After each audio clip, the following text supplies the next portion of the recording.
இரட்சகராகிய இயேசு கிறிஸ்துவின் இனிதான நாமத்தினாலே இந்த வார்த்தைகளை கேட்கும்படியாய் வாஞ்சித்திருக்கிறவங்கள் யாவரையும் வாழ்த்தி ஆஸ்வதிக்கிறேன். அருமையானவர்களே, இப்பொழுதும் கர்த்தருடைய வார்த்தையை வசனத்தை நாம் தியானிக்கும்படியாக இருக்கிறோம். ஆதியாகமம் 28ஆம் அதிகாரத்திலே அருமையானவர்களே 10வது வசனம் இவ்விதமாய் சொல்லுகிறது: யாக்கோபு பெயர்செபாவை விட்டு புறப்பட்டு ஆரானுக்கு போக பிரயாணம் பண்ணி என்று. அருமையானவர்களே, யாக்கோபு பெயர்செபாவை விட்டு புறப்பட்டு என்று. இன்றைக்கு யாக்கோபுக்கு பெயர்செபாவிலே அருமையானவர்களே அங்கே தாய், தகப்பன், சகோதரன், அங்கே அநேக நன்மைகள், தன்னுடைய தகப்பனுடைய ஆஸ்திகள் எல்லாம் நிறைந்திருக்கிறது. தன்னுடைய தாயினுடைய அன்பு யாக்கோபுக்கு பரிபூர்ணமாய் கிடைத்திருக்கிறது. சகல நன்மையோடு, சமாதானத்தோடு, நிறைவோடு, ஆசீர்வாதத்தோடு ஒரு சந்தோஷமான வாழ்க்கையை வாழ்ந்து கொண்டிருந்தார். அருமையானவர்களே, ஆனால் ஆண்டவராகிய கர்த்தராகிய தேவன் யாக்கோபை ஆசீர்வதித்த பிறகு என்ன நடந்தது என்று சொன்னால், அருமையானவர்களே, அங்கே அந்த சந்தோஷமான வாழ்க்கையை விட்டு, அந்த ஆஸ்தி மிகுந்த தன்னுடைய தகப்பனை விட்டு, தகப்பனுடைய வீட்டை விட்டு வெளியே புறப்படும்படியான நிலை ஏற்பட்டது. அங்கே நாம் ஒருவேளை சிந்திக்கலாம், யோசிக்கலாம், கேள்வி எழுப்பலாம். ஆசீர்வதிக்கப்பட்ட யாக்கோபை கர்த்தர் அத்தனை ஆஸ்திகளுக்கும் சுதந்திராக அங்கு வைத்துவிட்டு கர்த்தருடைய ஆசீர்வாதத்துக்கு பாத்திரனா இல்லாத, ஒருவேளை பயிற்றும் கூழுக்காக தன்னுடைய சிரேஷ்ட புத்திர பாகத்தை விற்று போட்ட ஏசாவை கர்த்தர் அங்கிருந்து துரத்திருக்கலாமே, அங்கிருந்து துரத்தி அனுப்பியிருக்கலாமே என்று சொல்லி, எனக்கு அருமையானவர்களே, ஆஸ்வதிக்கப்பட்ட யாக்கோபை ஆண்டவர் பரதேசியாய் அனுப்பினாரே தவிர அருமையானவர்களே ஏசாவை துரத்தவில்லை. காரணம் என்னவென்று சொன்னால், ஆசீர்வாதம் என்பது அருமையானவர்களே யாக்கோபுக்கு தன்னுடைய தகப்பனாகிய ஈசாக்கிடத்திலிருந்து வருவது ஆசீர்வாதம் அல்ல. தன்னை அழைத்தவர், தன்னை தாயின் கருவிலே உருவாகும் முன்னே பெயர் சொல்லி அழைத்த தன்னுடைய பரம தகப்பனாகிய பிதாவாகிய தேவனிடத்திலிருந்து அவர் ஆசீர்வாதத்தை அவர் அனுப்ப வேண்டும் என்று சொல்லி சித்தமுள்ளவராகி யாக்கோபை அங்கே புறப்பட பண்ணினார் பெயர்செபாவை விட்டு. எனக்கு அருமையான தேவ பிள்ளைகளே, இன்றைக்கும் கூட இன்றைக்கும் நாம் சில தருணங்களிலே நாம் இருக்கிற இடம் வசதி உள்ளதாய், சௌகரியம் உள்ளதாய், ஆசீர்வாதம் உள்ளதாய், சந்தோஷம் உள்ளதாய் இருந்தாலும் கூட அந்த இடத்திலிருந்து நாம் கர்த்தருடைய ஆசீர்வாதத்தை பெற்றவர்களாய் இருந்தும், கர்த்தருடைய இரக்கத்தை பெற்றவர்களாய் இருந்தும் ஏன் அங்கிருந்து நாம் அனுப்பப்படுகிறோம், ஏன் அங்கிருந்து வேறு பிடிக்கப்படுகிறோம் என்று சொன்னால், அங்கே இருக்கிற நன்மைகள் மாத்திரம் நாம் பெற்று அனுபவித்திருப்போமே, ஆனால் நாம் அவர்களுடைய மகத்துவங்களை, அவர்களுடைய நன்மை, அன்பை மாத்திரம் புரிந்து கொள்வோம்.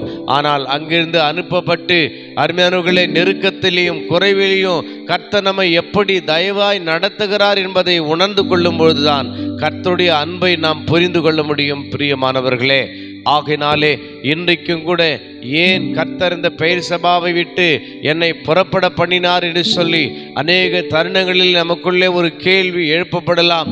ஏன் இந்த தாயுடைய அரவணைப்பிலிருந்து, தகப்பனுடைய அரவணைப்பிலிருந்து, இந்த வசதி வாய்ப்புகளை விட்டு, எல்லா சௌகரியமும் நிறைந்த இடத்தை விட்டு ஏன் கர்த்தர் நம்மை வேறு பிடித்து இன்றைக்கு அனுப்பினார் என்று சொல்லி விளங்காமல், புரியாமல் இருக்கலாம். ஆனால் இதுதான் கர்த்தருடைய திட்டமாயிருக்கும், இதுதான் கர்த்தருடைய நோக்கமாயிருக்கிறது. யாக்கோபை அருமையானவர்களே பெயர்செபாவிலே கர்த்தர் ஆஸ்வதிக்க திட்டமுள்ளவராய் இல்லை. யாக்கோபை ஆண்டவர் ஆரானிலிருந்து ஆஸ்வதிக்கும்படியாய் விருப்பப்பட்டார். எனக்கு அருமையானவர்களே, கர்த்தர் ஒரு மனிதனை ஆஸ்வதிக்க விரும்பினால், கர்த்தர் ஒரு மனிதனை உயர்த்த விரும்பினால், ஆசீர்வாதங்கள் நிறைந்த இடத்திலே மாத்திரமல்ல, அதற்கு அப்பாற்பட்ட இடத்திலேயும் அந்த மனிதனை ஆஸ்வதிக்க அவராலே கூடும் என்பதை நாம் விளங்கி கொள்ளுகிறவர்களாக நாம் இருக்க வேண்டும். ஆகினாலே யாக்கோபு அங்கே பெயர்செபாவை விட்டு அருமையானவர்களே ஆரானுக்கு பிரயாணப்பட்டு போகையிலே வெறுமையுள்ளவராய், குறைவுள்ளவராய் தன்னுடைய குடும்பத்தை விட்டு கடந்து போன நேரத்திலே அங்கே கீழே வாசிக்கும் பொழுது அருமையானவர்களே அங்கே யாக்கோபை பார்க்கும் பொழுது அங்கே ஒரு இடத்திலே வந்த பொழுது 11வது வசனத்திலே ஒரு இடத்திலே வந்து சூரியன் அஸ்தமித்தபடியினால் அங்கே ராத்தங்கி அவ்விடத்து கற்களில் ஒன்றை எடுத்து தன் தலை கீழ் வைத்து அங்கே நித்திரை செய்யும்படி படித்து கொண்டான் என்று. அருமையானவர்களே, அங்கே யாக்கோபு வந்த பொழுது அங்கே சூரியன் அஸ்தமாகிவிட்டது, இருள் சூழ்ந்து விட்டது. அருமையானவர்களே, பெயர் சபாவிலே வெளிச்சத்தோடு கிளம்பினார். ஆனால் பெயர் சபாவை விட்டு வரும்பொழுது அவருக்குள்ளே அந்த சூரியன் அஸ்தமாகி இருள் கடந்து விட்டது. எனக்கு அருமையானவர்களே, இன்றைக்கு நம்முடைய வாழ்க்கையிலே நமக்கு வெளிச்சம் கொடுத்து கொண்டிருக்கிற, நமக்கு வாழ்க்கை கொடுத்து கொண்டிருக்கிற, நமக்கு உதவி செய்து கொண்டிருக்கிற, எப்படிப்பட்ட சூரியன் அஸ்தமித்து போனாலும் கூட, எப்படிப்பட்ட கார் இருள் நம்மை சூழ்ந்து கொண்டாலும் கூட, கர்த்தராகிய இயேசு கிறிஸ்துடைய பேரொளி நம்முடைய வாழ்க்கையிலே வீசுகிற வேளையிலே ஒரு வெளிச்சத்தை, ஒரு மகிழ்ச்சியை ஆண்டவர் நமக்கு அருள் செய்கிறவராய் இருக்கிறார். வேதம் சொல்கிறது, கர்த்தருடைய தீபம் என் தலைமையிலே இருக்கிறது, அவர் அருளின வெளிச்சத்தினாலே நான் இருளை கடந்து போவேன் என்று சொல்லி என்னை கேட்டுக்கொண்டிருக்கிற அன்பு சகோதர சகோதரியே, தேவ பிள்ளைகளே, இன்றைக்கு உங்க வாழ்க்கையிலே நீங்களும் பெயர் சபாவை விட்டு இன்றைக்கு அனுப்பப்பட்டவர்களாய், பிரித்தெடுக்கப்பட்டவர்களாய், இன்றைக்கு பரதேசியாய் வனாந்தரத்திலே அலைந்து தெரிகிறவர்களாய், சூரியன் அஸ்தமாகி இருளிலே உட்கார்ந்து கொண்டிருக்கிறவர்களாய் இருப்பீர்களேனாலும் கூட இன்றைக்கு கர்த்தரே உங்களுக்கு நித்திய வெளிச்சமாயிருந்து உங்களை காக்கவும் மீட்கவும் உயர்த்தவும் வல்லவராய் இருக்கிறார் என்பதை நாம் உணர்ந்து கொள்ள வேண்டும். அருமையானவர்களே, பெயர் சபாவிலே தலையணையிலே வைத்து உறங்கும் போது கிடைக்காத தரிசனமும் சொப்பனமும், அருமையானவர்களே, அந்த வனாந்தரத்திலே அங்கே இருந்த கல்லில் தலைகீழாய் வைத்து உறங்கும் பொழுது பரம தரிசனங்களை அங்கே யாக்கோபுக்கு கர்த்தர் கொடுத்தார்.